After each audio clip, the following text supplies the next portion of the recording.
সাংবাদিকের বিরুদ্ধে মামলা হলে আইন মন্ত্রণালয়ের কিছু করার নেই জানালেন উপদেষ্টা। গণমাধ্যম অনেক স্বাধীন দাবি প্রেস সচিবের।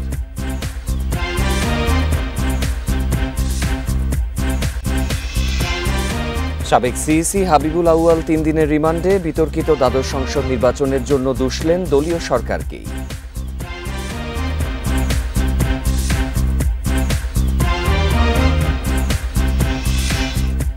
আবু সাঈদ হত্যা মামলা তদন্ত প্রতিবেদন পেয়েছে প্রসিকিউশন। অভিযুক্ত 30 জন। রোববার আনুষ্ঠানিক অভিযোগ গঠন।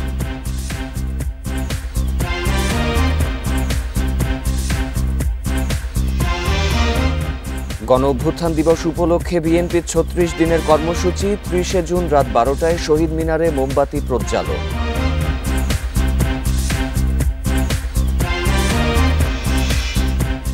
এনবিআর চেয়ারম্যানের পদত্যাগের পরই আলোচনায় বসবেন কর্মকর্তারা। দাবি পূরণ না হলে 28 জুন থেকে কমপ্লিট শাটডাউন।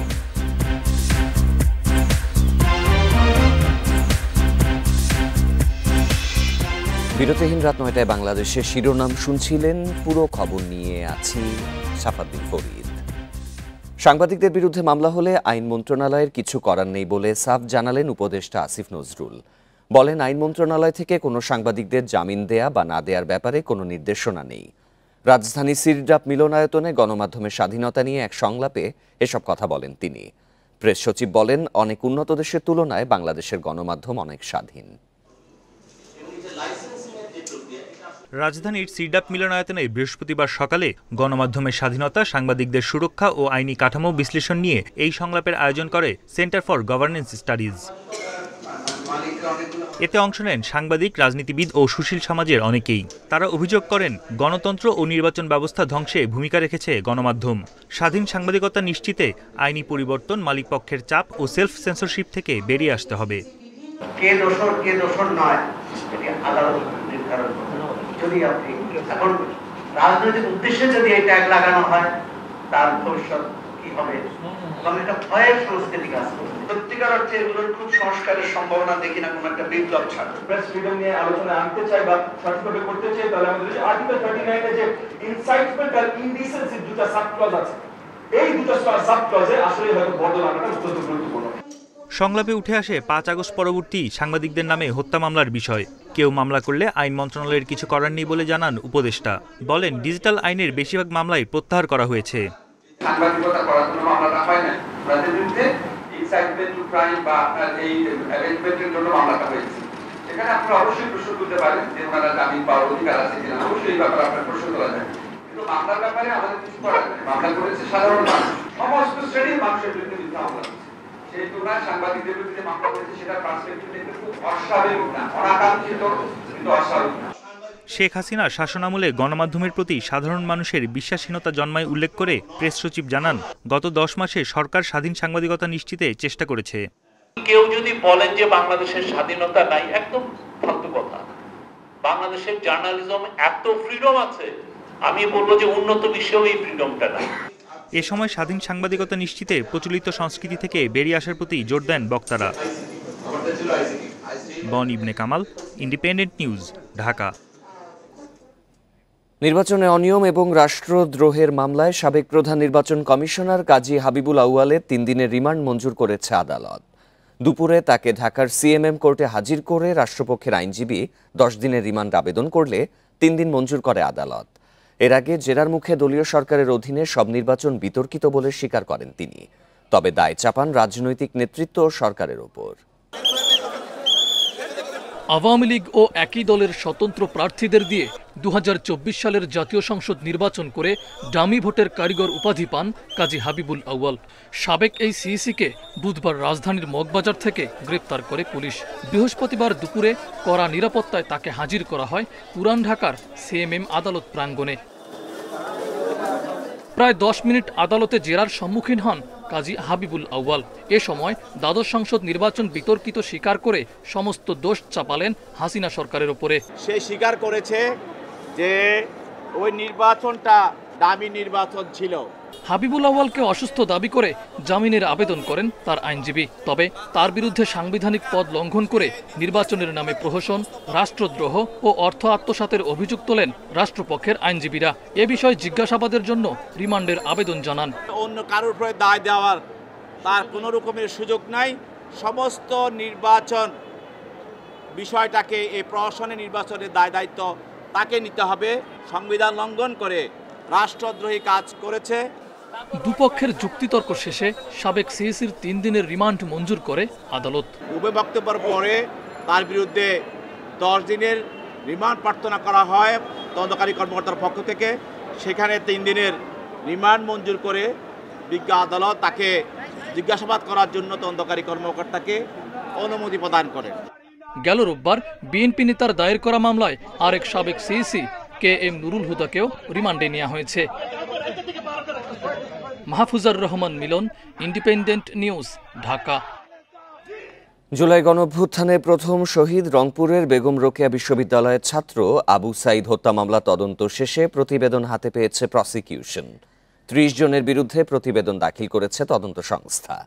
প্রতিবেদন পর্যালোচনা করে রোববার আনুষ্ঠানিক অভিযোগ গঠন করা হবে বলে জানিয়েছেন প্রসিকিউটর মিজানুল ইসলাম। জুলাই গণ অভ্যুত্থানের মোড় ঘুরিয়ে দিয়েছিল রংপুরের বেগম রোকেয়া বিশ্ববিদ্যালয়ের ছাত্র আবু সাঈদের মৃত্যু। কোটা আন্দোলনে পুলিশের অস্ত্রের মুখে নির্ভয়ে দুহাত প্রসারিত করে শহীদ আবু সাঈদ হয়ে ওঠেন বৈষম্যবিরোধী আন্দোলনের কোটি মানুষের প্রেরণার উৎস। নিরস্ত্র আবু সাঈদের গুলিবিদ্ধ হওয়ার ভিডিও ছড়িয়ে পড়লে সারা দেশ বিক্ষোভে ফেটে পড়ে। এই হত্যাকাণ্ডের প্রতিবাদে সোচ্চার হন বহু মানুষ, যাতে আরও গতিশীল হয় কোটা সংস্কার আন্দোলন। তারই ধারাবাহিকতায় ছাত্র জনতার অভ্যুত্থানের মুখে গত 5 আগস্ট ভারতে পালিয়ে যান শেখ হাসিনা। আবু সাঈদ হত্যার বিচার চেয়ে তার পরিবার গত 13 জানুয়ারি আন্তর্জাতিক অপরাধ ট্রাইব্যুনালে আনুষ্ঠানিক অভিযোগ দেয়। সেই মামলার তদন্ত শেষ করে প্রতিবেদন জমা দিয়েছে তদন্ত সংস্থা। আলামত সংগ্রহ করে সামগ্রিক দিক বিবেচনা করেই এই রিপোর্টটা তৈরি করেছেন। তারপরেও আমরা এটা পর্যালোচনা করব। আশা করছি যে আগামী রোববার আমরা এই ফরমাল চার্জ দাখিল করব। প্রতিবেদনে এই হত্যাকাণ্ডে জড়িতদের সামগ্রিক বিষয় উঠে এসেছে বলে জানায় প্রসিকিউশন। ফরমাল চার্জে আমরা বিস্তারিত তো বলবই, তবে আপনাদের এটা স্মরণ থাকার কথা যে শেখ হাসিনার বিরুদ্ধে আবু সাঈদ হত্যাকাণ্ডের উস্কানি এবং নির্দেশ দানের অভিযোগে ফরমাল চার্জ ইতিমধ্যেই দাখিল হয়েছে, এটা আপনারা জানেন। আবু সাঈদ হত্যা মামলাটি আন্তর্জাতিক অপরাধ ট্রাইব্যুনালে প্রথম মামলা। কারাগারে থাকা 4 আসামি হলেন পুলিশ কর্মকর্তা আমির হোসেন, কনস্টেবল সুজন চন্দ্র, বেরবির সাবেক প্রক্টর শরীফুল ইসলাম ও ছাত্রলীগ নেতা ইমরান চৌধুরী। Buddhadeb Kundu, Independent News, Dhaka. গণঅভ্যুত্থান দিবস সামনে রেখে 36 দিনের কর্মসূচি ঘোষণা করেছে বিএনপি। 30 জুন দিবাগত রাত 12টা 1 মিনিটে কেন্দ্রীয় শহীদ মিনারে মোমবাতি প্রজ্বালনের মধ্য দিয়ে শুরু হবে এই কর্মসূচি। বিকেলে রাজধানী নয়াপল্টনে কেন্দ্রীয় কার্যালয়ে কর্মসূচি ঘোষণা করেন বিএনপি সিনিয়র যুগ্ম মহাসচিব রুহুল কবির রিজভী। শহীদ মিনারে মোমবাতি প্রজ্বালন করবে ছাত্রদল। আগামী 6 আগস্ট স্বৈরাচারের গুম হত্যা নিয়ে আলোচনা সভার মাধ্যমে এই কর্মসূচি শেষ হবে। 5 আগস্ট সরকারের বিভিন্ন কর্মসূচি থাকায় সেদিন বিএনপির কেন্দ্রীয় কর্মসূচি থাকবে না বলেও জানান রুহুল কবির রিজভী। সব রাজনৈতিক দলের অংশগ্রহণে গণঅভ্যুত্থান 2024 জাতীয় ঐক্য ও গণতান্ত্রিক অভিযাত্রা শীর্ষক আলোচনা সভা ও শহীদ পরিবারের সম্মানে অনুষ্ঠানটি অনুষ্ঠিত হবে। স্থান হচ্ছে বাংলাদেশ চীন মৈত্রী সম্মেলন কেন্দ্র। বিএনপির তরফ থেকে যে সেদিন সরকার যে একটু প্রোগ্রাম নিয়েছে, ওই কারণে আমরা ওই দিনটা ছেড়ে দিয়ে আমরা 6 তারিখে ওই প্রোগ্রামটা করব। ফেব্রুয়ারিতে জাতীয় নির্বাচনের বিষয়টি নিয়ে ইউরোপীয় ইউনিয়নের পক্ষ থেকে স্বস্তি প্রকাশ করা হয়েছে বলে জানিয়েছেন বিএনপি স্থায়ী কমিটির সদস্য আমির খসরু মাহমুদ চৌধুরী। সকালে গুলশানে বিএনপির কার্যালয়ে ইউরোপীয় ইউনিয়নের রাষ্ট্রদূত মাইকেল মিলারের সাথে সাক্ষাৎ শেষে সাংবাদিকদের একথা জানান তিনি। আমির খসরু জানান, বৈঠকে শ্রমিকদের অধিকার, জবাবদিহি এবং সংসদ কার্যকরে ভূমিকা নিয়ে আলোচনা হয়েছে। ইউরোপীয় ইউনিয়ন আশা করছে ভবিষ্যতে সংসদ আরও স্বচ্ছতা ও জবাবদিহির সঙ্গে পরিচালিত হবে। বিচার বিভাগের নিজস্ব সচিবালয় প্রতিষ্ঠার প্রয়োজনীয়তা নিয়েও ইউরোপীয় ইউনিয়নের সঙ্গে আলোচনা হয়। এতে অর্থায়নের আগ্রহ প্রকাশ করেছে সংস্থাটি। এছাড়া কেবল অনুদান বা ঋণের মধ্যে সীমাবদ্ধ না থেকে ভবিষ্যতে বাংলাদেশে বিভিন্ন উন্নয়ন কর্মকাণ্ডে সরাসরি অংশীদার হওয়ার আগ্রহ জানিয়েছে ইউরোপীয় ইউনিয়ন। বাংলাদেশের আগামী দিনের উন্নয়নের সাথে তারা সহযোগী হতে চায়। তাদের শুধুমাত্র তাদের যে আমাদের এই অনুদান, ঋণ এর বাইরেও তারা অন্যভাবে অর্থায়নের চিন্তা করছে। অর্থায়নের যে অনেকগুলো দিক আছে যেটা আমরা বিগত দিনে করতে পারি নাই, সেগুলো আগামী সরকার আসলে তারা করতে চাচ্ছে। এনসিপি নেত্রী ডাক্তার মাহমুদা মিতু প্রতারক চক্রের ফাঁদে পড়েছেন বলে জানিয়েছেন দুদকের মহাপরিচালক আক্তার হোসেন। বৃহস্পতিবার এক সংবাদ সম্মেলনে তিনি জানান, দুদকের বিরুদ্ধে এনসিপি নেতা হাসনাত আবদুল্লাহর ঘুষ দাবির অভিযোগের বিষয়ে অনুসন্ধান শুরু হয়েছে। প্রকৃত ঘটনা উন্মোচিত হলে ভুল বুঝতে পারবেন হাসনাত আবদুল্লাহ। স্বাধীন বাংলাদেশে দুদকের চা খাওয়ার বিল 1 লাখ টাকা। এনসিপি নেতা হাসনাত আবদুল্লাহর এমন একটি অভিযোগ ঘুরপাক খাচ্ছে সামাজিক যোগাযোগ মাধ্যমে। সেখানে বলা হয়, দুর্নীতির অভিযোগ থেকে অব্যাহতির জন্য এনসিপি নেত্রী ডাক্তার মাহমুদা মিতুর কাছ থেকে মোবাইলে অর্থ দাবি করেন দুদকের ডিজি পরিচয় একজন। যে সবার কাছে তো সবসময় সবকিছু বলা যায় না, বুঝতে হয় অনেক কিছু, অনেক রকম। আপনি একটু ওদেরকে বলে একটু কমায় দেন না। এ বিষয়ে সংবাদ সম্মেলনে মহাপরিচালক জানান, এনসিপি নেত্রী প্রতারক চক্রের ফাঁদে পড়েছেন। অর্থ দাবির ঘটনায় 4টি জিডি করা হয়েছে। অনুসন্ধানে দুদকের কারো সংশ্লিষ্টতা মিললে কঠোর ব্যবস্থা নেওয়া হবে। আমার মনে হয় তিনি যখন প্রকৃত ঘটনা জানতে পারবেন কি ঘটেছে, তারপরে তিনি নিশ্চয়ই বুঝতে পারবেন যে তিনি ভুল করেছেন। এই প্রক্রিয়ার সাথে যদি দুদকের কোনো পর্যায়ে কোনো কর্মকর্তার কোনো ধরনের সংশ্লিষ্টতা পাওয়া যায়, তাদেরকেও আইন আমলে আনা হবে। এদিকে 29তম বিসিএসে ফল প্রকাশের 13 মাস পর নন ক্যাডারে সুপারিশপ্রাপ্ত 21 জনকে প্রভাব খাটিয়ে ক্যাডার হিসাবে বিভিন্ন দপ্তরে পদায়ন করা হয়, এমন অভিযোগ অনুসন্ধানে সিদ্ধান্ত নিয়েছে সংস্থাটি। নন ক্যাডারে যারা সুপারিশপ্রাপ্ত হয়েছেন তাদের মধ্য থেকে দুর্নীতি এবং ক্ষমতার অপব্যবহারের মাধ্যমে 21 জনকে ক্যাডার পদে নিয়োগ প্রদান করা হয়েছে। নিয়ম বহির্ভূতভাবে যখন হয়েছে তখন আপনাকে আমরা এই বিষয়ে অনুসন্ধানের সিদ্ধান্ত গ্রহণ করা হয়েছে। সুতরাং অনুসন্ধানে সব বিষয়গুলো উঠে আসবে। এছাড়া ব্যাংক ঋণের প্রায় 50 কোটি টাকা আত্মসাতের অভিযোগে এনআরবি গ্লোবাল ব্যাংকের সাবেক এমডি পিকে হালদার সহ 25 জনের বিরুদ্ধে পৃথক 2টি মামলা করেছে দুদক। অনুসন্ধানটা শেষ করে মেহেদী হাসান, ইন্ডিপেন্ডেন্ট নিউজ, ঢাকা। চীন পাকিস্তানের সঙ্গে ত্রিপক্ষীয় কোনো জোটে যুক্ত হচ্ছে না বাংলাদেশ। বৃহস্পতিবার বিকেলে এক ব্রিফিংয়ে পররাষ্ট্র উপদেষ্টা জানান, বেইজিংয়ের উদ্যোগে আলোচনা হলেও সেটি কোনো দেশকে চাপে রাখার উদ্দেশ্যে নয়। ঢাকা দিল্লি সম্পর্ক এখন শীতল নয় জানিয়ে উপদেষ্টা বলেন, দুদেশের সম্পর্ক পুনর্বিন্যাসে কাজ করছে অন্তর্বর্তী সরকার। বাংলাদেশ পাকিস্তানকে নিয়ে নতুন জোট করতে যাচ্ছে চীন, এমন আলোচনা শুরু হয় কুনমিংয়ে 19 জুন পররাষ্ট্র সচিব পর্যায়ের সাইডলাইন বৈঠকের পর। বেজিং ইসলামাবাদের সরকারি বিবৃতিতে বলা হচ্ছে, ত্রিপক্ষীয় প্ল্যাটফর্ম গঠনে সম্মত 3 দেশ। তবে ঢাকার দাবি এ বিষয়ে শুধু আলোচনাই হয়েছে, কোনো কাঠামো তৈরি হয়নি। এমন বিতর্কের মুখে বাংলাদেশের অবস্থান পরিষ্কার করলেন পররাষ্ট্র উপদেষ্টা। জোট গঠন করছি না আমরা, মূলত উদ্যোগ চীনের, এবং এটা একেবারে অফিসিয়াল পর্যায়ে, এটা কোনো রাজনৈতিক কোনো পর্যায়ে না। আলাপ আলোচনা কিন্তু পুরোপুরি ছিল কানেক্টিভিটি, তারপরে ব্যবসা বাণিজ্য বৃদ্ধি, এগুলি বিষয় নিয়ে। এখানে কোনো ধরনের কোনো ওই আপনার যে জোট গঠন যেটাকে বলছে সেরকম ধরনের কোনো কিছু এটাতে ছিল না। এটা নিতান্তই একটি প্র্যাকটিক্যাল কিছু সুযোগ সুবিধা সৃষ্টির ব্যাপার। আমার মনে হয় না এটাকে এর চেয়ে বেশি আর কোনো গুরুত্ব দেওয়া উচিত। চীনের সঙ্গে এই আলোচনা কোনো দেশকে চাপে রাখতে নয় বলেও জানান উপদেষ্টা। তৃতীয় কোনো পক্ষকে টার্গেট করছে না, এটুকু আপনি আপনাদেরকে নিশ্চয়তা দিতে পারি। টার্গেট করার কোনো ব্যাপার এখানে নেই। এরকম আরও কোনো দেশ যদি ট্রাইপার্টাইট মিটিং করতে চায় আমি তো কোনো সমস্যা দেখি না, সেটা আমি করতে রাজি আছি। ধরুন থিওরিটিক্যালি ভারত যদি করতে চায় যে ঠিক আছে, নেপাল, বাংলাদেশ এবং ভারত একসাথে বসুক, ওই কানেক্টিভিটি ইত্যাদির ব্যাপারে আমি কালকেই রাজি আছি। এটা ভারতের সঙ্গে বাংলাদেশের সম্পর্ক এখন কোন পর্যায়ে রয়েছে তাও তুলে ধরেন তিনি। প্রথমত ভারতের সাথে সম্পর্ক শীতল আমি বলতে চাই না, আমি বলতেছি যে এটা একটা রিঅ্যাডজাস্টমেন্টের পর্যায়ে আছে। আমরা এটাকে এভাবেই দেখি, রিঅ্যাডজাস্টমেন্টের পর্যায়ে আছে এবং এ ব্যাপারে আমাদের সদিচ্ছার কোনো অভাব নেই। সত্যটাকে বরং স্বীকার করি যে পূর্ববর্তী সরকারের সাথে ভারতের যেরকম ঘনিষ্ঠ সম্পর্ক ছিল, ভারত যেরকম সম্পর্ক প্রতিষ্ঠা করেছিল, আমাদের সাথে বর্তমান সম্পর্ক ঠিক ওই রকম নেই। পররাষ্ট্র উপদেষ্টা জানান, আগস্টে দ্বিপাক্ষিক সফরে মালয়েশিয়া যাবেন প্রধান উপদেষ্টা। আর যুদ্ধবিরতির কারণে ইরান থেকে আপাতত ফিরতে উৎসাহী নন কোনো বাংলাদেশি। Nafizatullah, Independent News, Dhaka.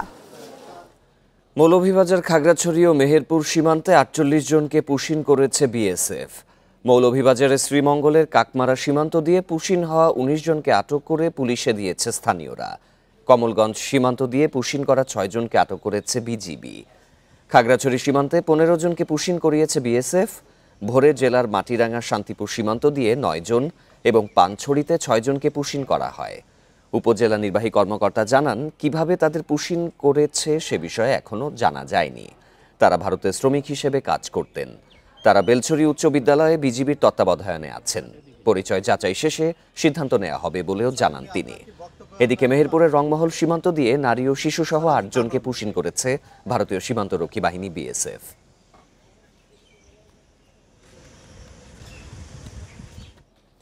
বিয়াল্লিশ দিন পর কর্মস্থলে যোগ দিলেন ঢাকা দক্ষিণ সিটি কর্পোরেশনের প্রশাসক মোহাম্মদ শাহজাহান মিয়া।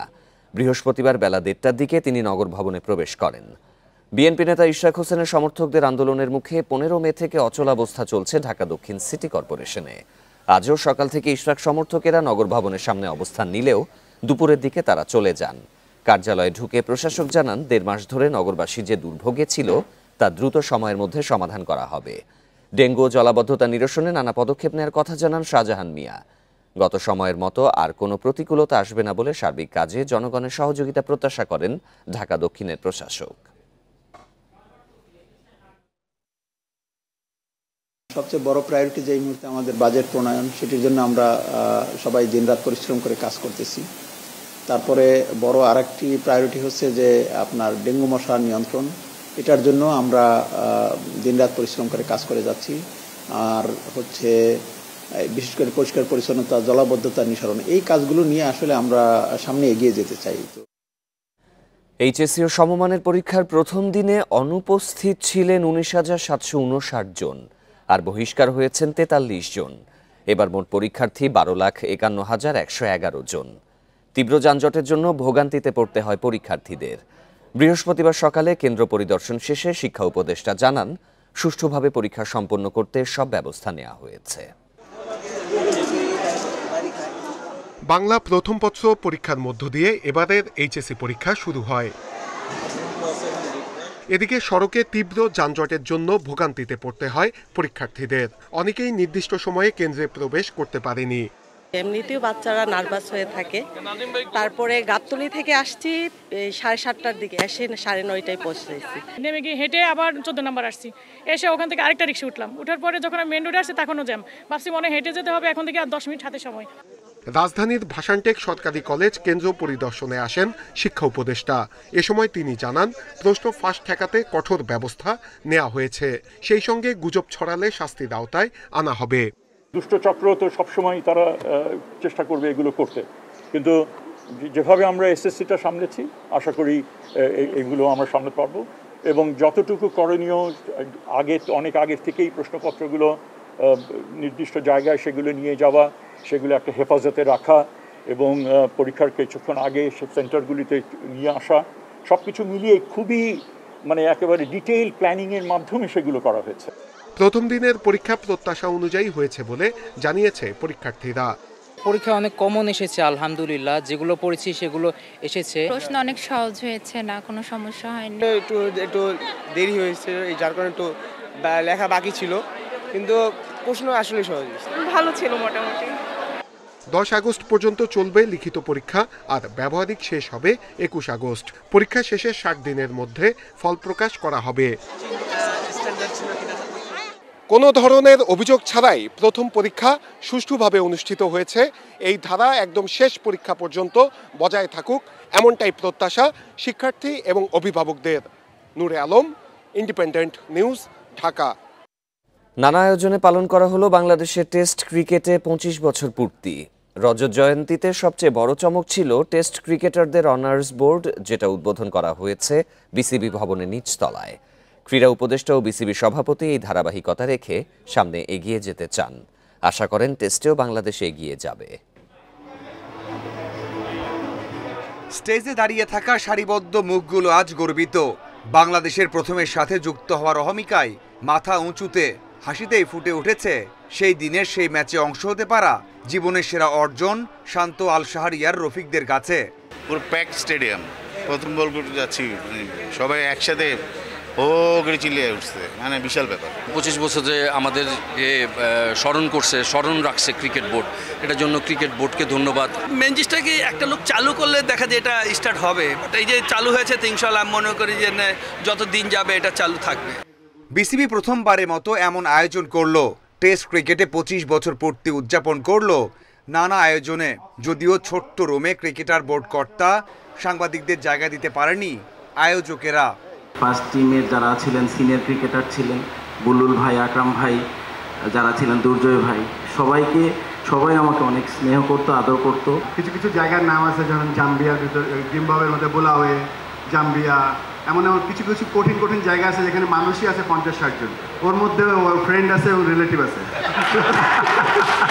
প্রায় 2 ঘন্টার অনুষ্ঠানে ছিল ক্রিকেটারদের ব্লেজার প্রদান, ম্যাচের স্মৃতিচারণ, স্মারক গ্রহণ, ক্রীড়া উপদেষ্টা ও বিসিবি সভাপতির বক্তব্য। যারা এই টেস্ট মর্যাদা পেয়েছে তাদের প্রথম 25 বছরের পারফরমেন্স কেমন ছিল সেই স্ট্যাটিস্টিক্সে কিন্তু বাংলাদেশ পৃথিবীতে চতুর্থ। এবং গোয়িং ফরওয়ার্ড আমি বিশ্বাস করি আগামীর দিনগুলোতে আমাদের সম্ভাবনা আছে, সুযোগ আছে। 50 বছর পালন করব বা 100 বছর পালন করব, আমরা জানি না তখন পৃথিবীতে থাকবো কি না। আমরা এমন একটা জায়গায় বাংলাদেশ ক্রিকেটকে রেখে যেতে চাই যেন বাংলাদেশের যে কারেন্ট স্ট্যাটিস্টিক আছে তার থেকে আমরা অনেক ভালো জায়গায় পৌঁছাতে পারি। সবচেয়ে বড় আকর্ষণ ছিল শেষের অংশে। বিসিবি ভবনের নিচতলাতে উদ্বোধন করা হয় টেস্ট ক্রিকেটারদের অনার্স বোর্ড, যেখানে ক্যাপ নাম্বার অনুসারে রয়েছে সব তারকার নাম। Mazharul Islam, independent news. NBR চেয়ারম্যানের পদত্যাগ ছাড়া আলোচনার কোনো সুযোগ নেই বলে জানিয়ে দিয়েছে এনবিআর সংস্কার ঐক্য পরিষদ। দাবি পূরণ না হলে 28 জুন থেকে সারা দেশে ট্যাক্স, কাস্টমস ও ভ্যাট বিভাগের সব দপ্তরে কমপ্লিট শাটডাউন ঘোষণা করেছে তারা। পাশাপাশি সারা দেশের কর্মকর্তা কর্মচারীরা মার্চ টু এনবিআর কর্মসূচি পালন করবেন বলেও জানালো ঐক্য পরিষদ। পূর্ব ঘোষিত কর্মসূচি অনুযায়ী বিভিন্ন কর অঞ্চল থেকে এনবিআর-এর প্রধান কার্যালয়ে আসতে থাকেন কর্মকর্তা কর্মচারীরা। দুপুর 12টায় কর্মসূচি শুরুর আগেই রাজস্ব বোর্ডে অবস্থান নেয় যৌথ বাহিনী। বন্ধ করে দেওয়া হয় বোর্ডের প্রধান ফটক। ভেতরে প্রবেশ করতে না পেরে উত্তেজনা ছড়িয়ে পড়ে কর্মকর্তা কর্মচারীদের মধ্যে। এনবিআর সংস্কার ঐক্য পরিষদের ডাকে বিকেল 5:30 পর্যন্ত চলে অবস্থান কর্মসূচি। এর আগে বিকেল 4টায় হয় সংবাদ সম্মেলন। জানানো হয় 27 জুনের মধ্যে চেয়ারম্যান পদত্যাগ না করলে 28 জুন থেকে সারা দেশে কমপ্লিট শাটডাউন কর্মসূচি পালন করবেন তারা। মাননীয় প্রধান উপদেষ্টার সানুগ্রহ হস্তক্ষেপ ছাড়া এই অচল অবস্থা নিরসন হবে না। তাই এই অচল অবস্থা নিরসনে মাননীয় প্রধান উপদেষ্টার সানুগ্রহ হস্তক্ষেপ কামনা করছি। আমরা আবার বলতে চাই, আমরা আলোচনায় যেতে চাই। এনবিআর সংস্কার ঐক্য পরিষদকে আলোচনায় ডাকা হয়নি, তাদের কোনো প্রতিনিধিকে উক্ত আলোচনায় অংশগ্রহণ করার কোনো সুযোগ রাখা হয়নি। সেহেতু এই আলোচনায় এনবিআর সংস্কার ঐক্য পরিষদের অংশগ্রহণের বিষয়টি বরং অবান্তর। সংকট সমাধানে প্রধান উপদেষ্টার হস্তক্ষেপ চায় এনবিআর সংস্কার ঐক্য পরিষদ। একই ঘটনা, একই নোংরা নাটক পুনরায় মঞ্চস্থ হবে, ওনাকে যেতে হবে প্রথমে, তারপর আমরা আলোচনা করব। এবং বলেছি মাননীয় অর্থ উপদেষ্টা মহোদয়ের সাথে আমাদের কোনো বিরোধ নাই। উনি যদি আলোচনার জন্য আমাদেরকে প্রপারলি ডাকেন, আমরা একটা এনবিআর সংস্কার ঐক্য পরিষদ আলোচনা করে সিদ্ধান্ত নেবে। বিকেল 5:30টায় কর্মসূচি শেষ হলে মোতায়েন করা হয় অতিরিক্ত সেনাবাহিনী। বিশেষ নিরাপত্তায় বের করা হয় ঊর্ধ্বতন কর্মকর্তাদের। তবে আন্দোলনকারীরা ভেতরে অবস্থান করলে তাদের বুঝিয়ে বের করেন সেনাবাহিনীর সদস্যরা। তৌহিদ রানা, ইন্ডিপেন্ডেন্ট নিউজ, ঢাকা। জীবাশ্মের পরিবর্তে নবায়নযোগ্য জ্বালানি রূপান্তরে বাজেটে তেমন কোনো পদক্ষেপ নেই। স্থানীয় গ্যাস অনুসন্ধান যথেষ্ট গুরুত্ব পাচ্ছে না, বাড়ছে এলএনজির আমদানি নির্ভরতা। সেই সঙ্গে জ্বালানি সংকটে শিল্প মালিকরা ঋণ খেলাপি হওয়ার শঙ্কায়।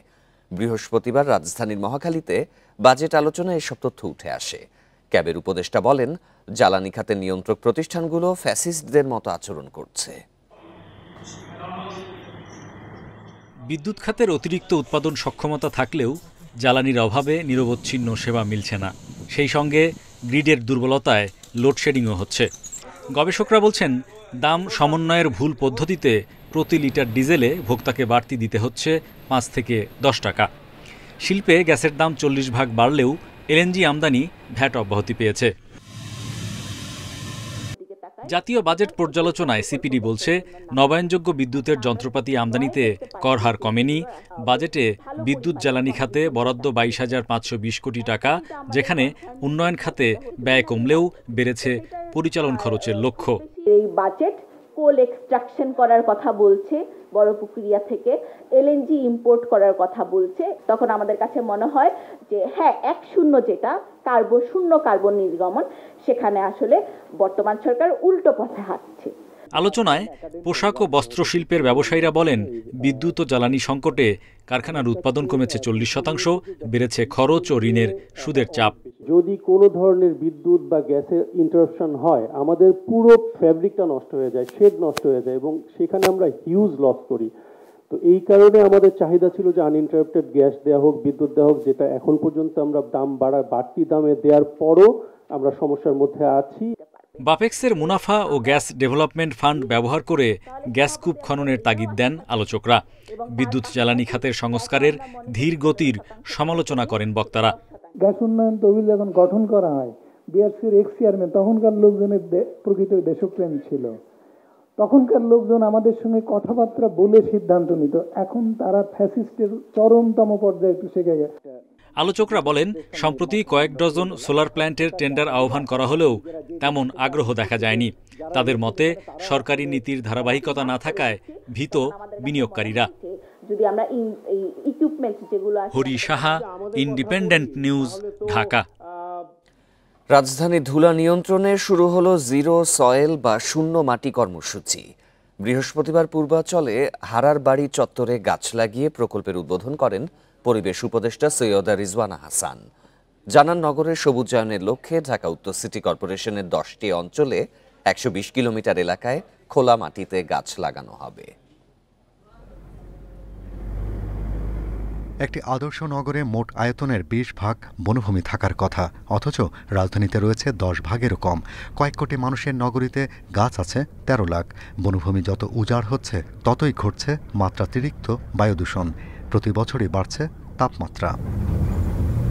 রাজধানীর বাতাস ও পরিবেশ সুস্থ রাখতে তাই ঢাকা উত্তর সিটি কর্পোরেশন হাতে নিয়েছে জিরো সয়েল কর্মসূচি।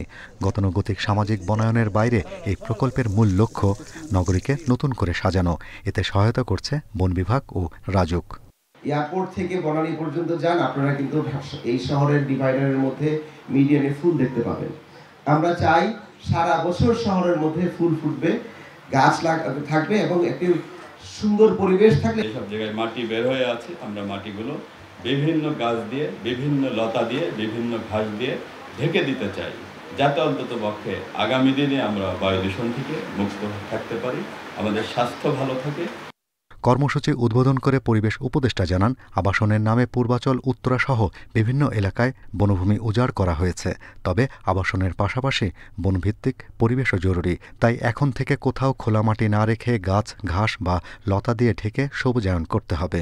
যেই পরিমাণ গাছ আমরা কেটে এই নগরটা, এই উপশহরটা করা হয়েছে, তার 1/3 বা 1/4 এলাকা নিয়েই আসলে কাজটা করা যেত।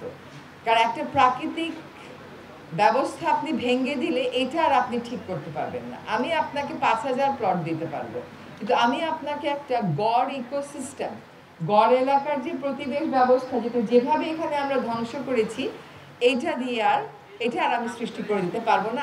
জিরো সয়েল প্রকল্পের অংশ হিসেবে রাজধানীতে 3 বছরে 1.5 লাখ গাছ লাগানোর লক্ষ্য সরকারের। Shahriar Anirban, independent News, Dhaka. এই ছিল বিরতিহীন রাত ৯টায় বাংলাদেশে। সব খবরের আরও বিস্তারিত জানতে চোখ রাখুন ফেসবুক, ইউটিউব এবং এক্সে। আমন্ত্রণ আমাদের পরের আয়োজনে।